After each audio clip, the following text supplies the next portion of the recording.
পারস্য উপসাগরের বুকে গতরাতে এমন এক নজিরবিহীন ও উত্তেজনাকর সামরিক পরিস্থিতির সৃষ্টি হয়েছে যা কৌতূহলী বিশ্ববাসীকে শিরোচক্ষু করতে বাধ্য করেছে। মার্কিন যুক্তরাষ্ট্রের অন্যতম শক্তিশালী ও আধুনিক যুদ্ধজাহাজ বিমানবাহী রণতরী ইউএসএস আব্রাহাম লিঙ্কন যখন কৌশলগত গুরুত্বের অধিকারী হরমুজ প্রণালীর অত্যন্ত কাছাকাছি চলে আসে, তখন ইরানি নৌবাহিনী তাদের ইতিহাসের অন্যতম বড় শক্তি প্রদর্শনী মঞ্চস্থ করে।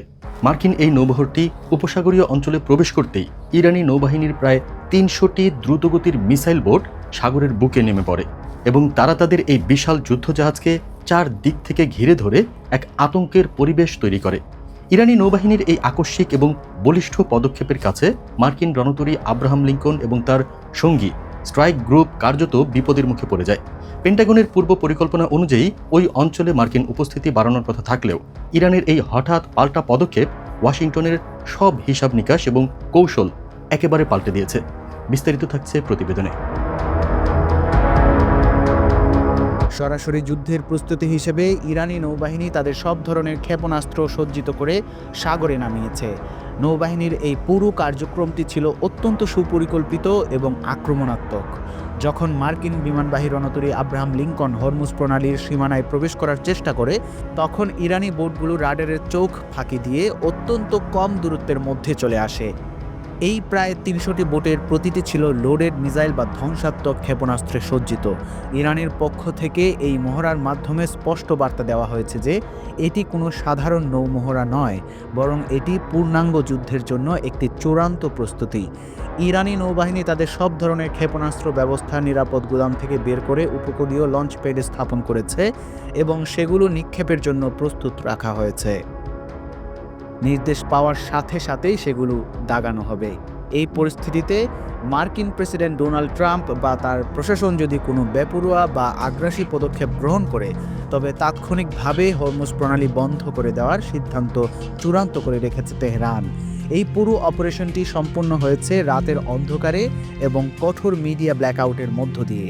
গণমাধ্যমের আড়ালে ইরানি নৌবাহিনী তাদের এই বিশাল সামরিক সক্ষমতার যে প্রমাণ দিয়েছে, তা মার্কিন নৌবহরের জন্য এক বিরাট হুমকি হিসেবে দেখা দিয়েছে। ইরানি নৌবাহিনীদের এই শক্তি প্রদর্শন মার্কিনীদের প্রতিটি গতিবিধি সার্বক্ষণিক নজরদারির মধ্যে রেখেছে। আব্রাহাম লিঙ্কন ক্যারিয়ার স্ট্রাইক গ্রুপের সাথে এই খেলার মাধ্যমে ইরান বুঝিয়ে দিয়েছে যে পারস্য উপসাগরের নিয়ন্ত্রণ এখন আর ওয়াশিংটনের হাতে নেই। যে কোনো ভুল সিদ্ধান্তের ফলে এই অঞ্চলটি মার্কিন নৌবাহিনীর জন্য একটি বিরাট ফাঁদে পরিণত হতে পারে, যা থেকে পালানো প্রায় অসম্ভব। ইরানের সামরিক প্রস্তুতির একটি বড় অংশ জুড়ে রয়েছে হরমুজ প্রণালীর উপকূলীয় এলাকা জুড়ে। বর্তমানে এই প্রদেশের পূর্ব উপকূল জুড়ে বিপুল পরিমাণ জাহাজ বিধ্বংসী ক্ষেপণাস্ত্র মোতায়েন করা হয়েছে। তাদের সামরিক ডক্ট্রিন অনুযায়ী শত্রু জাহাজ ধ্বংস করার জন্য তারা তীব্র আগুনের শক্তি বা হেভি ফায়ার পাওয়ার ব্যবহারের পরিকল্পনা করেছে। হরমুজগন প্রদেশের ভৌগোলিক অবস্থান এমন যে এখান থেকে নিক্ষিপ্ত ক্ষেপণাস্ত্র খুব সহজেই হরমুজ প্রণালী দিয়ে চলাচলকারী যে কোনো জাহাজকে লক্ষ্যবস্তু বানাতে সক্ষম। ইরান ইতিমধ্যেই ঘোষণা দিয়েছে যে যুদ্ধ শুরু হলে তারা বিশ্বের অন্যতম গুরুত্বপূর্ণ এই সমুদ্রপথটি পুরোপুরি বন্ধ করে দেবে এবং অঞ্চলটিকে নিজেদের পূর্ণ নিয়ন্ত্রণে নিয়ে নেবে। এর ফলে পারস্য উপসাগরে আটকে পড়া মার্কিন জাহাজগুলোর জন্য পালানোর আর কোনো পথ খোলা থাকবে না। এই অঞ্চলে ইরানের সামরিক আধিপত্য আরও সুসংহত হয়েছে পারস্য উপসাগরের 3টি গুরুত্বপূর্ণ দ্বীপের উপর। বড় তানব, ছোট তানব এবং আবু মুসা দ্বীপের ইরান তাদের সামরিক উপস্থিতি বহুগুণ বাড়িয়েছে। মাস কয়েক আগেই এই দ্বীপগুলোতে ভারী সামরিক সরঞ্জাম এবং আধুনিক প্রতিরক্ষা ব্যবস্থা স্থাপন করা হয়েছে। এই 3টি দ্বীপ হরমুজ প্রণালীর ঠিক মাঝখানে অবস্থিত, যা সামরিক দিক থেকে অত্যন্ত গুরুত্বপূর্ণ। দ্বীপগুলো থেকে খুব সহজেই প্রণালীর উপর দিয়ে চলাচলকারী যে কোনো জাহাজে হামলা চালানো সম্ভব। এই দ্বীপগুলোকে ইরান এখন একটি দুর্ভেদ্য সামরিক ঘাঁটিতে পরিণত করেছে। এখান থেকে মার্কিন নৌবহরের উপর যে কোনো সময় বড় ধরনের আঘাত হানা সম্ভব।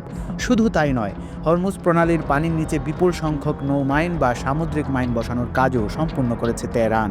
সাগরের তলদেশে বিছিয়ে রাখা এই মাইনগুলো মার্কিন সাবমেরিন এবং যুদ্ধ জাহাজের জন্য এক নীরব ঘাতক হিসেবে অপেক্ষা করছে। ইরানের এই পরিকল্পনা কেবল পারস্য উপসাগরেই সীমাবদ্ধ নয়। যদি যুদ্ধ শুরু হয়, তবে তারা পারস্য উপসাগর থেকে শুরু করে লোহিত সাগর পর্যন্ত সমস্ত গুরুত্বপূর্ণ সমুদ্রপথ অবরোধ বা বন্ধ করে দেওয়ার পরিকল্পনা করেছে। এই পথগুলো বন্ধ হয়ে গেলে বিশ্ববাজারে জ্বালানি তেলের সরবরাহ পুরোপুরি বিচ্ছিন্ন হয়ে পড়বে। এর সরাসরি প্রভাব পড়বে পশ্চিমা দেশগুলোর অর্থনীতির উপর। তেলের দাম বেড়ে আকাশচুম্বী হবে, যা আমেরিকা এবং ইউরোপের অর্থনীতির জন্য এক বিরাট ধাক্কা হিসেবে আসবে। ইরানের পক্ষ থেকে পশ্চিমা দেশগুলোকে এই বিষয়ে সতর্ক করে বলা হয়েছে যে যুদ্ধের ফলে তেলের বাজারে বিশৃঙ্খলা তৈরি হবে এবং তাতে তারা বুঝতে পারবে প্রতিটি মানুষের জীবনযাত্রার ভেতরে আসলে কতটা চর্বি বা স্বাচ্ছন্দ্য লুকিয়ে থাকে। অর্থাৎ বিলাসিতা ছেড়ে তাদের কঠিন বাস্তবতার মুখোমুখি হতে হবে। নিউ ইয়র্ক পোস্টের এক প্রতিবেদনে ইরানের সামরিক সক্ষমতা নিয়ে নতুন এক তথ্য উঠে এসেছে, যা মার্কিন গোয়েন্দাদেরও ভাবিয়ে তুলেছে। প্রতিবেদনে বলা হয়েছে, ইরানের স্বল্প খরচে তৈরি ড্রোনের ঝাঁক মার্কিন বিমানবাহী রণতরী ইউএসএস আব্রাহাম লিঙ্কনের জন্য এক বাস্তব এবং বড় হুমকি। মার্কিন সামরিক বিশেষজ্ঞরা স্বীকার করেছেন যে ইরানের ড্রোনগুলো আকারে ছোট এবং দামে সস্তা হলেও এগুলো যখন শত শত বা হাজার হাজার সংখ্যায় একসাথে হামলা চালায় তখন তা ঠেকানো যে কোনো আধুনিক প্রতিরক্ষা ব্যবস্থার জন্য অত্যন্ত কঠিন হয়ে পড়ে। মার্কিন রণতরীতে থাকা আকাশ প্রতিরক্ষা ব্যবস্থা সীমিত সংখ্যক লক্ষ্যবস্তুকে প্রতিহত করতে সক্ষম হলেও ড্রোনের এই বিশাল ঝাঁক সেই সব প্রতিরক্ষা ব্যবস্থাকে নিস্তেজ করে দিতে পারে। তেহরান এই ধরনের অপ্রতিসম যুদ্ধে বা অ্যাসিমেট্রিক ওয়ারফেয়ারে অত্যন্ত দক্ষতা অর্জন করেছে। মধ্যপ্রাচ্যে মার্কিন নৌ আধিপত্য খর্ব করার জন্য ইরান এই ড্রোন প্রযুক্তিকেই প্রধান হাতিয়ার হিসেবে ব্যবহার করেছে। ইরানের এই ড্রোন সক্ষমতার পাশাপাশি রাজনৈতিক ক্ষেত্রেও তারা আমেরিকার বিরুদ্ধে জয়ে যাচ্ছে। পারস্য উপসাগরের আরব দেশগুলো, বিশেষ করে সৌদি আরব এবং কাতারে তাদের অবস্থান পরিষ্কার করে দিয়েছে। এই দুটি দেশ জানিয়ে দিয়েছে যে তারা তাদের মাটিতে থাকা মার্কিন সামরিক ঘাঁটিগুলো ইরানের উপর হামলার জন্য ব্যবহার করতে দেবে না। এটি মার্কিন সামরিক পরিকল্পনার জন্য এক বিরাট বিপর্যয়, কারণ স্থলভাগের ঘাঁটি ব্যবহার করতে না পারলে আমেরিকাকে পুরোপুরি নৌবহরের উপর নির্ভর করতে হবে।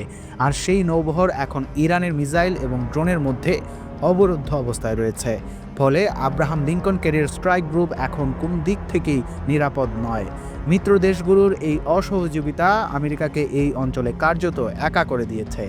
ইরান এবং তাদের মিত্র হিজবুল্লাহর পক্ষ থেকে পাল্টা যুদ্ধের যে হুঁশিয়ারি দেওয়া হয়েছে তা পরিস্থিতিকে আরও জটিল করে তুলেছে। লেবাননের প্রতিরোধ আন্দোলন হিজবুল্লাহ জানিয়ে দিয়েছে, আমেরিকাকে শুধু সাগরে নয়, পুরো মধ্যপ্রাচ্য জুড়েই প্রতিরোধের মুখোমুখি হতে হবে। ইরানি নৌবাহিনী এবং তাদের মিত্ররা যৌথভাবে মার্কিন স্বার্থে আঘাত হানার প্রস্তুতি নিচ্ছে। হরমুজ প্রণালীতে মার্কিন নৌবহর আটকে পড়ার অর্থ হল তাদের রসদ সরবরাহ এবং চলাচলের স্বাধীনতা পুরোপুরি ইরানের ইচ্ছার উপর নির্ভরশীল হয়ে পড়া। 300টি মিসাইল বোটের সার্বক্ষণিক নজরদারি এবং উপকূলীয় মিসাইল ব্যাটারির কারণে মার্কিন নাগরিকদের মধ্যে চরম উদ্বেগ কাজ করছে। পেন্টাগন চাইলেও এখন সহজে এই ফাঁদ থেকে বের হতে পারবে না।